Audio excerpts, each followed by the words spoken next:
invitación de ustedes. Primero porque, bueno, yo fui un poco, tuve la suerte de evaluarlos casi a todos cuando empezó el CENAR.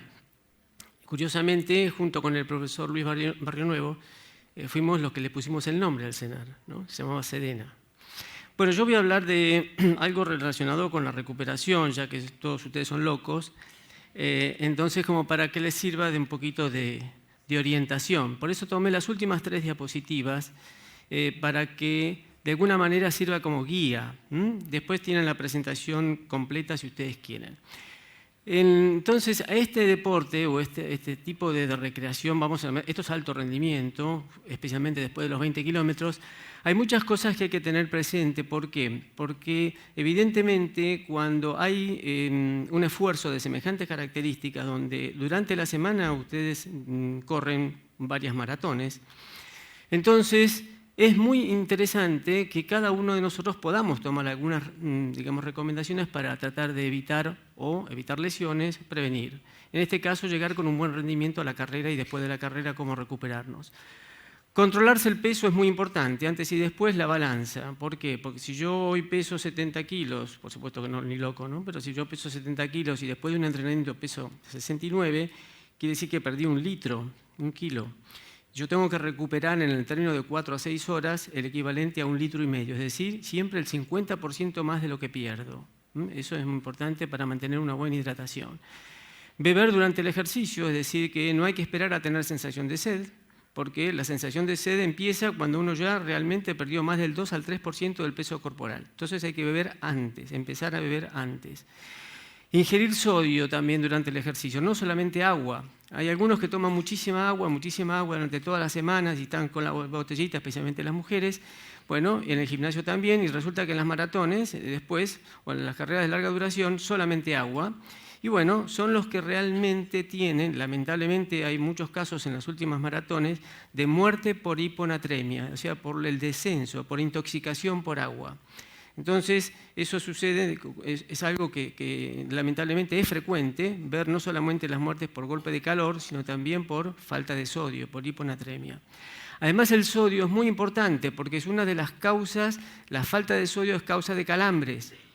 No tanto la falta de magnesio. Está demostrado que si nosotros en el sudor, que podemos medir, a veces con un Gatorade hacemos trabajos de mediciones de sudor, la calidad del sudor, algunos de nosotros que pierden más sodio que agua y otros pierden más agua que sodio. Los que son perdedores de sales tienen que recuperar esas sales. Entonces, porque los que pierden más sodio son los que más probabilidades tienen de tener calambres o contracturas musculares durante la carrera. Diseñar el propio plan, es decir, qué es lo que yo voy a tomar, qué es lo que yo voy a elegir, por supuesto con el profesional acompañante, en este caso un nutricionista o el médico o el mismo entrenador, que es muy importante no elegir, por ejemplo, nadie va a correr con una zapatilla nueva que se le regalaron hacía 10 minutos, ¿no es cierto? Primero la prueban en los entrenamientos. Y eso pasa lo mismo con los aminoácidos, pasa lo mismo con todos los suplementos, pasa lo mismo con la bebida que yo voy a elegir, la bebida deportiva que yo voy a elegir. Primero ver cómo lo tolero durante los entrenamientos para luego recién aprovechar esa situación en el esfuerzo. Por otro lado, no beber solamente agua, entonces, no sobrehidratarse, no aumentar de peso durante el ejercicio, porque significa que estamos sobrehidratándonos, y no eliminar la sal de la dieta. Es decir, ¿cómo podemos nosotros prevenir la hiponatremia, la falta de sodio? Simplemente poniéndole un poquito más de sal a las comidas la semana previa a la competencia. Con eso es suficiente. Y por supuesto no usar la deshidratación para perder peso. Eso de ponerse fajas y cosas raras, gomas en todo el abdomen para tratar de correr y perder peso, no. Ahí nadie pierde grasa. La grasa se pierde cuando esa faja se pone acá arriba, más o menos a esta altura. Y por supuesto no esperar a tener sensación de sed. Tener en cuenta entonces que consumir proteínas después del ejercicio incrementa la síntesis de proteínas a nivel muscular. Durante el entrenamiento nosotros hacemos microlesiones, tenemos esas microlesiones y por lo tanto esas fibrillas que se han roto tienen que ser recuperadas. Bueno, gracias al aporte de las proteínas. Y por eso se recomienda ahora que, por ejemplo, la comida de la noche tenga, además de carbohidratos, proteínas. Y las proteínas durante la noche van a ser absorbidas y van a restaurar esas microlesiones. Por eso es tan importante entonces el acompañamiento del carbohidrato con la proteína. Entonces, esto, digamos, son cosas últimas que se han observado. También es importante que el carbohidrato, o sea, la comida post-esfuerzo, sea de carbohidratos también. ¿Por qué? Porque nosotros tenemos una enzima, cuando termina una carrera de larga duración está agotado casi el glucógeno. Si nosotros agotamos el glucógeno durante la carrera, tenemos esa famosa pared de los 30 kilómetros. Pero si nosotros vamos tomando, vamos incorporando, entonces ese carbohidrato, bueno, llegaremos con poco carbohidrato, con poco glucógeno, pero lo tendremos. Cuando finalice el ejercicio, nuestras enzimas están muy ávidas de glucógeno y esa avidez y esa necesidad de incorporar glucógeno dura aproximadamente unas 4 horas. Por lo tanto, no hay que esperar a comer, sino que en las primeras 2 horas de finalizado la carrera, la competencia, ahí nosotros tenemos que tener un buen aporte de carbohidratos para que esa enzima entonces ayude al depósito nuevo de glucógeno. Imagínense que si ustedes entrenan 15 kilómetros un día o 20 kilómetros, es muy importante esa noche qué es lo que van a tomar y ese desayuno para poder estar listos al día siguiente y tener una nueva sesión de entrenamiento. Comenzar entonces a beber 2 horas antes del inicio de la competencia, cada 20 minutos, aproximadamente unos 200 centímetros cúbicos, que es un vaso grande. Bebidas deportivas, no gaseosas porque se distiende el estómago. Entonces la bebida deportiva es importante porque tiene sodio, porque tiene hidratos de carbono, y cuando una bebida tiene hidratos de carbono y tiene sodio, incorpora más el agua, es decir, todos nuestros líquidos se absorben en el intestino. Cuando pasa por el intestino, ahí entonces entra la glucosa o el carbohidrato, entra el sodio y arrastra más agua. Por eso es más importante tomar una bebida deportiva en la rehidratación que simplemente agua. Dejar de beber 30 minutos antes, por supuesto, para poder vaciar la vejiga y entonces uno correr más, digamos, aliviado. No utilizar las gaseosas porque distiende el estómago y además retrasa el paso del líquido desde el estómago hacia el intestino y, como les dije recién, las bebidas, los líquidos se absorben en el intestino. Para que pase rápido por el estómago tenemos que tomar de a sorbos y especialmente o preferible bebidas frías. Entonces eso va a vaciar más rápido el estómago y entonces va a estar justamente más rápido en el intestino. No esperar, como les decía también recién, a tener sensación de sed. Hay que beber antes. Preferir bebidas frías, bueno, ya se lo dije recién. Y después entonces hay algo muy importante que nosotros cuando elegimos la bebida, muchas veces decimos, bueno, ¿cómo vamos a arrancar una carrera? Entonces ahí vamos a elegir un hidrato de carbono que sea de rápida absorción. Hay uno de los hidratos de carbono que se han descubierto no hace mucho tiempo que se llama isomaltulosa. La isomaltulosa tiene la característica de segregar poca insulina. A veces uno recurre a un desayuno muy copioso con muchos carbohidratos, eso hace segregar mucha insulina y entonces a uno lo marea. En cambio, si uno, por ejemplo, ahora hay geles, el gel, por ejemplo, el caso, no quiero hacer la propaganda, pero es la realidad, la isomaltulosa que está en el Prime 01, es un gel que tiene la isomaltulosa y entonces si uno lo toma 20 minutos antes de iniciar la carrera, no segrega tanta insulina e incorpora rápidamente un carbohidrato de fácil absorción. Por lo tanto, ya eso me asegura una energía de aproximadamente ya los primeros 30 minutos, 45 minutos. Durante la competencia yo tengo que seguir bebiendo, es decir, tengo que respetar todas las estaciones que haya para hidratarse. Hay estudios de investigación que se hicieron tomando a 2 atletas de las mismas características, peso, consumo de oxígeno, etc., y se los hizo correr. A uno le dijo, vos vas a parar cada vez que veas un puesto para hidratarte, y a vos no vas a parar nunca. El que no paraba nunca, hasta los 10, 12 kilómetros venía bien, pero a medida que transcurre el tiempo, al no hidratarse, empieza a aumentar la frecuencia cardíaca porque aumenta la temperatura interna. Entonces, ese aumento de la frecuencia cardíaca lo va llevando a la fatiga, mientras que el que va, entre comillas, perdiendo el tiempo para hidratarse, es el que llega primero. Entonces, fíjense que los coches de Fórmula 1 ganan a veces los que más veces paran, ¿no es cierto?, que el que para una sola vez.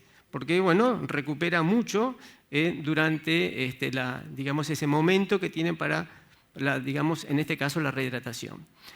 Entonces, el antes es muy importante, el durante también es importante, y cuando finaliza entonces la competencia yo me tengo que recuperar.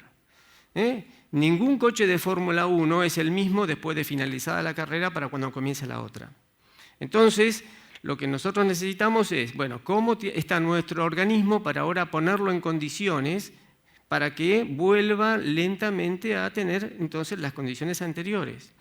Por eso es que, muy bien decían recién los muchachos, no se pueden correr todas las carreras de 40 kilómetros, 42 kilómetros, ¿no? Eso es una locura, porque el organismo lo va a manifestar a los 2 o 3 años, o a lo mejor a los pocos meses con lesiones, pero a los 2 o 3 años van a empezar otro tipo de dolores que no son tan fáciles de poder solucionar. Entonces, hay que saber elegir las carreras y hay que conocer cuánto tiempo necesita el organismo para recuperarse antes de una nueva carrera de una distancia y una intensidad similar a la que corrí. Entonces, sepan, digamos, tener paciencia y elegir en forma gradual cuál es la verdadera carrera o cuáles son las 2 carreras más importantes del año y cuáles son las otras en las cuales yo me voy a divertir. Entonces, la comida de poscompetencia, carbohidratos, acuérdense, y proteínas, muy importante, para poder de alguna manera recuperar el glucógeno y de otra forma también recuperar las miofibrillas que en ese momento se han lesionado. Si bien acá la presentación nos dice muchas gracias, la idea es justamente de tener estos tips o recomendaciones para que ustedes vean que en el entrenamiento, cuando nosotros hacemos una actividad física, por supuesto, termina la sesión de entrenamiento y uno termina con fatiga. Esa fatiga se la conoce como fatiga aguda. Es una fatiga que es fisiológica. Yo hice un esfuerzo y me cansé. ¿Cómo hago yo para estar mejor al día siguiente? Bueno, precisamente con un buen descanso y con una alimentación adecuada. Hoy se utilizan también suplementos. Dentro de lo que es la alimentación, por supuesto, las frutas y las verduras de distintos colores nos permiten incorporar las vitaminas, los minerales y los fitoquímicos. Entonces, cada color tiene una característica. Los licopenos del tomate, el arándano que tiene el resveratrol, como la uva, etcétera, etcétera. Pero por eso es importante esa variedad de comidas en lo que hace a la incorporación de frutas y verduras. Y en cuanto a los aminoácidos que están tan en boga, algunos dicen que no sirven para nada, pero los aminoácidos, para que ustedes tengan una idea, es el ladrillo de una pared. La pared es la proteína, el ladrillo es el aminoácido. Para los que corren más de 42 kilómetros y tratar de evitar en cierta forma una fatiga crónica producida por un sobreentrenamiento, es muy importante a veces incorporar algunos aminoácidos. Por ejemplo, los tan conocidos aminoácidos de cadena ramificada. Porque esos aminoácidos de cadena ramificada lo que hacen es bloquear la entrada de un otro que se llama triptofano, que se va a transformar en el cerebro en serotonina y produce fatiga. Entonces, por eso es importante en los corredores de larga distancia la presencia de los aminoácidos de cadena ramificada. También es importante la presencia del aminoácido glutamina, porque a un corredor de larga distancia siempre tiene las defensas más bajas. O sea, el sistema inmunitario está más bajo. Por lo tanto, necesitamos de alguna manera, cuando termina una carrera de esta digamos, característica, durante 3 semanas ese atleta está, digamos, expuesto a tener enfermedades de las vías aéreas superiores, rinitis, situaciones así, síndrome gripal, etc., porque las defensas están bajas. Entonces, con la glutamina, nosotros de alguna manera mejoramos ese factor inmunitario. Como también tenemos otro tipo, digamos, de aminoácidos que nos van a ayudar a mantener ese rendimiento. Y sobre todas las cosas, el atleta de fondo tiene, digamos, como consecuencia de la carrera de larga duración, hay una agresión muy importante de los radicales libres. Por lo tanto, el consumo de antioxidantes en los corredores de maratón es importante. Vitamina C, vitamina E, carotenoides. Eso es muy importante para evitar la lesión o las microlesiones de la membrana celular que se producen en estos corredores. Bueno, no sé cuánto tiempo me queda. Estamos ahí justito, ¿verdad? Bueno, bárbaro. Entonces creo que estuve en tiempo como para hacer una maratón y tener, gracias a ustedes muchachos, que realmente para mí fue un placer poder haber vivido junto con Manolo Rivera, que él venía al laboratorio de fisiología y decía, yo no sé nada de esto, doctor, pero ¿sabe qué me parece? Me parece a mí que Silvio tiene esta característica. Y nosotros lo evaluábamos, lo hacíamos correr y era exactamente lo que decía Manolo Rivera. Entonces, y así nosotros aprendimos mucho de él, pero muchísimo, gracias a que él siempre venía con su humildad a mostrarnos todo lo que él sabía y que nosotros se lo corroborábamos con los datos. Así que, nuevamente, gracias por permitirme compartir este momento con ustedes. Buenas tardes.